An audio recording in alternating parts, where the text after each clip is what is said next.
Hey, Kim, why you're not at home? Because I'm visiting hospital for Maggie. It's already evening. Aren't you ready for dinner? Are you planning to have my son cook? No, my husband will come to the hospital after work. Then I'll come home and cook dinner. A friend of mine just visited your house. What? Why your friend came to my house? Why? My friend said she had something to do around here. I told her she could have asked you a ride home. You didn't tell me that. I didn't tell you. Mother-in-law, I'm not always home. I don't like it when you make promises without my permission. You have dinner to prepare, right? That's why I thought you'd be home. But then my friend complained that you weren't home. I'm so embarrassed because of you. As I told you before, I come to hospital for my daughter when I have time. So please don't make that kind of promises. I'm in hospital more than home. Don't you think you're spoiling Maggie too much? Just because your daughter is sick doesn't mean you have to go every day. She's still a little girl, and we don't know when her condition will change. Please don't say that.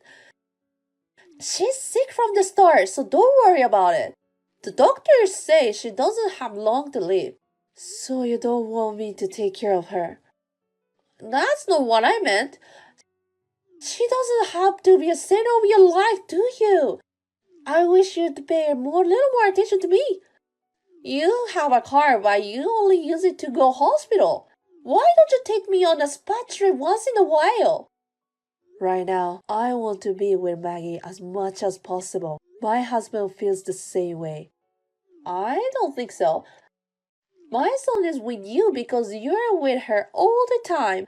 I guess he has no choice but to go along with you, right? He's not. My husband and I care most about our daughter. You're so stubborn. She's a girl. You don't have to go that far. Gender has nothing to do with it.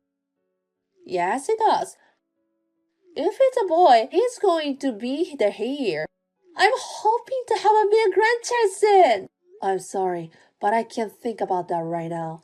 Now, if you excuse me, I have to support Maggie's meal. Hey, I'm not done yet. I want to go to an outlet mall with my friends next time. Please take us there. You couldn't do it today, so why not? As I told you, I can't do it. Please take the bus or train. I'm not going to leave her now. Hey, listen to me. Next time a singer or support is coming to the next town, she's going to give a concert at a commercial facility. Will you take me there? Mother-in-law, my husband told you about Maggie's condition, didn't he? Yes, she's in a critical condition, right? Then how can you ask me to do such a thing? It doesn't matter. It's next week. I'm not asking you to take me there right now. Even so, I don't think this is the right time to say it. Then when should I tell you? You've been told many times in the past that Maggie was in danger. She'll be okay in a couple of days anyway. Right now, we don't know she can make it or not. That's enough. What? Why should I get accused? Because this is not a time to talk about it. My husband and I have been staying at the hospital for the past few days. I don't know anything about that. It's none of my business. She's your grandson too. A grandchild who's been in the hospital all this time? I haven't seen her at all. I've even forgotten what she looks like. Honestly, this is no different than if she wasn't exist. I see. So, you will take me there, right? My neighbor, Mrs. Ellie, wants to go with us. So as I told you, I can't make any promises. Then how do you expect me to get there? It's difficult to get there without a car, isn't it? I asked my husband, but he said he's busy. You're the only one I can ask. I can't either. I just need a ride. If I take the bus, it won't arrive there at the right time. It's not my business. Just do what you want to do. You're useless. What's a daughter-in-law for? Before I'm your daughter-in-law, I'm her mother of my child. Wouldn't you have wanted to be there for him? Of course I would. A son is the most important here. But if he was a girl, I wouldn't have cared. That's enough. I have nothing to say to you, mother-in-law. Don't even contact me again. Hey, can't you take me there? Why don't you figure it out by yourself? It's cheeky for a wife to resist your mother-in-law. First of all, it's your fault for having a sickly baby. It's your fault and don't drag me into it too. Hey, are you listening to me? Answer me! Kim, my husband told me about her. I'm sorry to hear about Maggie. Thank you. Don't be so depressed. You can have another baby. See? Next time. What? What? You're going to give up on having kids? You haven't had a boy yet. I can't think like that now. Maggie just passed away, you know. I understand that. That's why I'm cheering you up, right?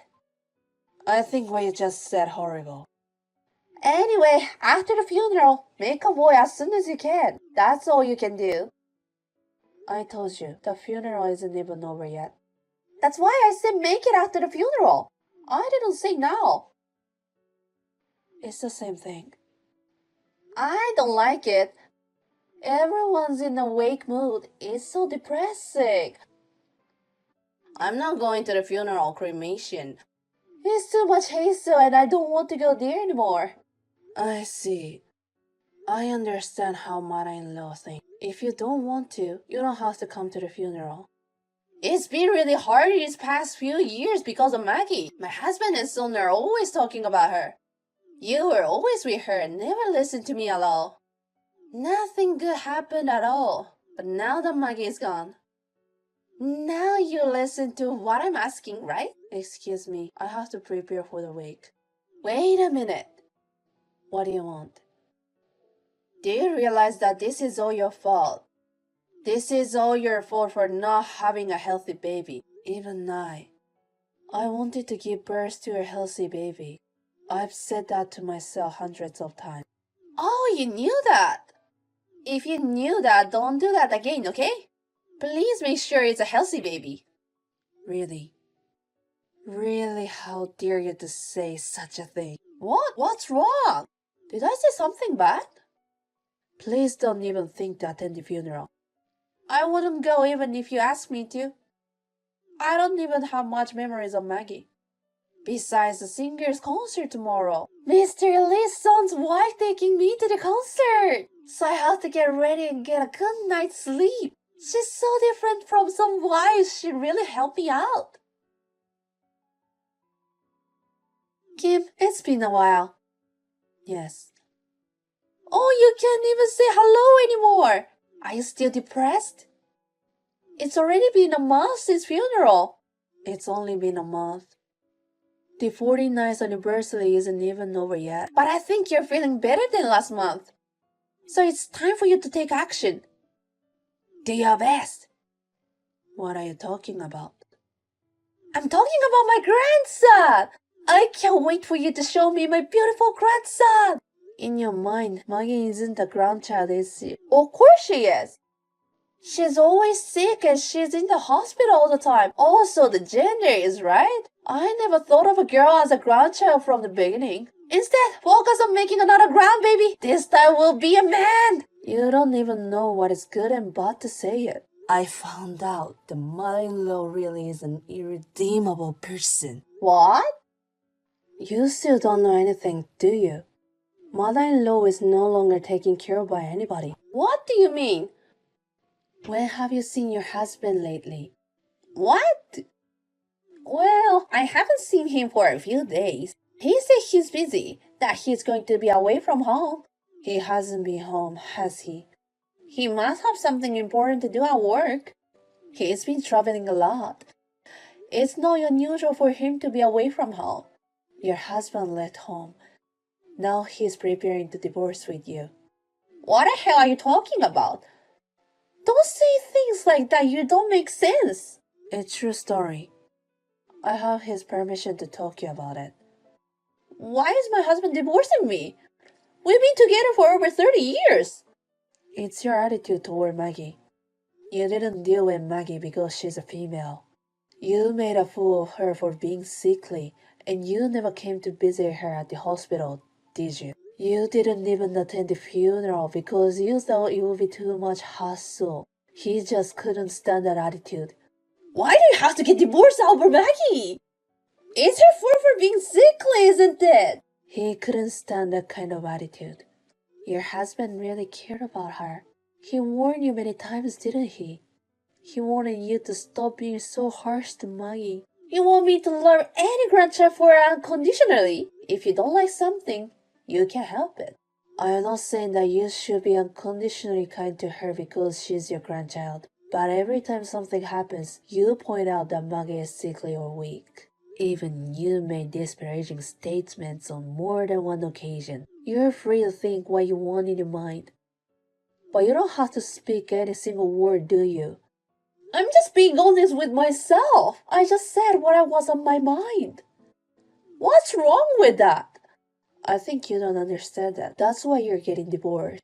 Also, my husband and I will be cutting you out as well. Why is my son cutting me out too? Because he's Maggie's father. My husband and I and father-in-law love Maggie. None of us will understand you, mother-in-law. Don't ever get involved with us again. Wait a minute. I can get my husband on the phone. If I call now, it won't even go to voicemail. He's blocking you. He will have his lawyer contact you when he's ready to divorce you. I thought my son hadn't been responding to me lately. Maybe I've been ignored for a long time? I'm afraid so. I was going to block you too. But I really wanted to tell you about your current situation. That's why I haven't blocking you. I just wanted to say that you deserve what happened to you. I will never forget the things you have insulted me for. Kim, wait! I apologize! So please tell my husband and son. Could you tell them that I'd like to return the call? Why would I? Even if I did, neither of them will make a move. If you have something you want to tell me, contact the lawyer your husband hired. That's not my point! I want a proper family discussion! Family? Are you misunderstanding something? None of us consider you as a family. I think you might say it better way. I am still mother-in-law. I never thought of you as my mother-in-law.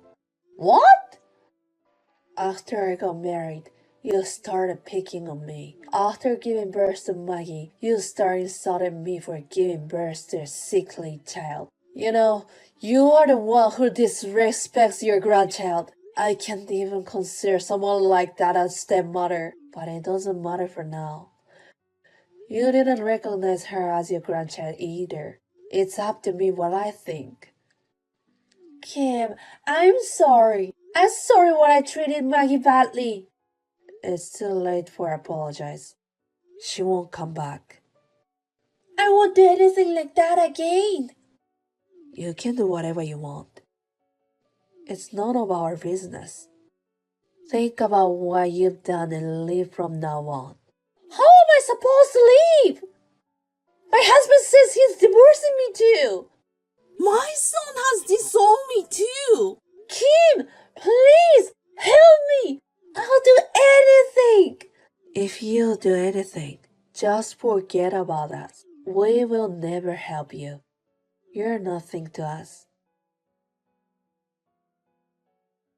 Then there was a discussion about my parents-in-law's divorce. My mother-in-law insisted that never wanted a divorce. In the end, it was a meditated divorce. However, she was always neglecting her housework and playing around. She was also verbally abusive to my father-in-law in a way that hurt him emotionally. In the end, it was decided that my mother-in-law had a problem. My father-in-law's claim was accepted, and we were able to get a divorce. Currently, my mother-in-law is living alone in the house. I heard that she's looking for a job while living alone in the house she received as a part of the property division. Also, my husband had put in a good word with relatives and acquaintances of my mother-in-law. My mother-in-law's terrible attitude soon became a rumor. My mother-in-law's terrible attitude soon became known and no one would take her seriously. My mother-in-law has lost all their family. I don't know how she will live in the future, but it is none of our business. We will not help her in any way, no matter how much trouble she may be in the future. My husband and I moved out of the house as soon as our daughter passed away, and my father-in-law has moved to the same neighborhood. I will never forget the sadness of my daughter's death. But it is not only sadness, but we also have happy memories of our daughter. I hope that we can move forward, even if it is little by little. I want to live my life to the extent that my daughter in heaven will not be worried. Together with my family, who has also borne the grief, I will do my best to get over it.